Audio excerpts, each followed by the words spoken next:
Here now, Congresswoman Elise Stefanik, House Republican Conference Chair. Elise, good to see you. Welcome to week 2, day 3 of the bottom line. You're so lucky to be here with us, or I mean, we're lucky to have you with us, one or the other. The ego on this guy. Congresswoman? I'm excited to be here. Congratulations on your new show. Thank you. I don't know what took you so long to get here, but welcome here on week 2, day 3. Okay, Elise, talk to me about the debt ceiling negotiations. You're in leadership, right? You're part of this elite team in the House Republican Conference. They kind of formulate strategy. What happened today, and how does this end? Well, first of all, Speaker McCarthy had an hour-long meeting with President Joe Biden, and this was a win. Remember, Sean, it wasn't that long ago where the White House said they were going to refuse to negotiate with House Republicans. Speaker McCarthy correctly went in to negotiate, to start this process, to lay out that the current trajectory is unsustainable. We're talking over $31 trillion of debt. We are saddling future generations, and trillions have been racked up in single-party Democrat rule. So like any family or any small business would have to have these discussions, so does the federal government. And one of the messages that was sent in this midterm, Sean, is we have to get our fiscal house in order. So House Republicans are going to stand strong when it comes to bringing us on a path towards fiscal responsibility. And part of that is coming to the negotiation table. So the fact that Speaker McCarthy was in there on behalf of the American people, we are starting this process, and importantly, it's going to lead to good governance, fiscal responsibility, as well as just standing up for hardworking Americans.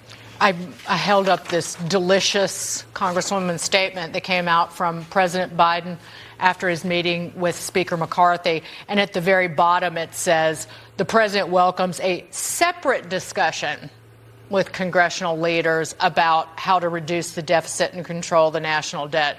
And then he goes on to brag about which is a fib, and I'm being kind, about the deficit reduction in the first 2 years in office. But this just seems to say you're going to raise the debt ceiling and then we'll talk about cutting spending.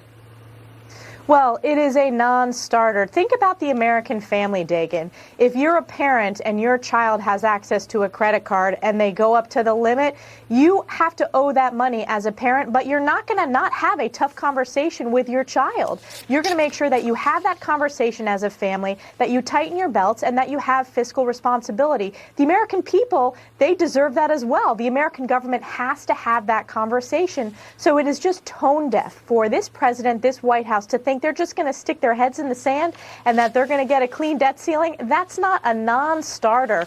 We have to be responsible. We are going to be sensible, but we need to have a conversation about savings and about fiscal responsibility, just like a family, just like a small business. And if we don't, we're going to have a crisis on our horizon. This thing is going to end very poorly, Elise, and thank God Republicans are pushing this to reform spending. But I want to switch gears on you, because this is an issue that you've been out on and forceful in your speaking. Because in the wake of the nation's infant formula crisis, Commissioner Robert Califf says the overhaul will not include the firing of any employees involved in the agency's delayed response. So where's the accountability, Elise? You have this crisis, no formula on the shelves, mothers like yourself concerned about can they feed their babies, but no one's held accountable?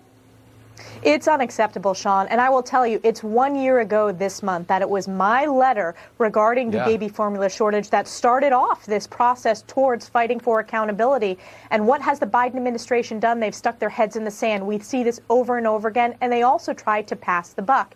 In the case of the FDA slow-walked this process. They knew this was going to be a crisis, and they failed to address it. So the fact that there's going to be no accountability, that's unacceptable. Shameful. And I will tell you, while my son is no longer on formula, he's drinking whole milk proudly, and a lot of it. We need to make sure that we are addressing this legislatively. But the fact that the Biden administration is doing nothing is unacceptable. Meantime, House Republicans, yourself included, passing a bill to require federal workers to return to in-person offices. At the same time, across the aisle, they want to give federal workers an 8.7% raise after getting nearly a 5% raise last year. Congresswoman?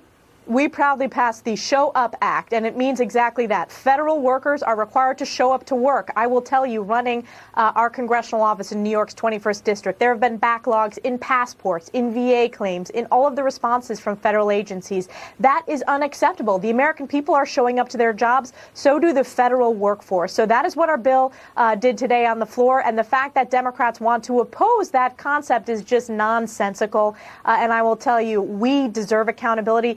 These jobs are paid for by the American taxpayers. So showing up will make sure that we're able to address these backlogs and better serve the American people.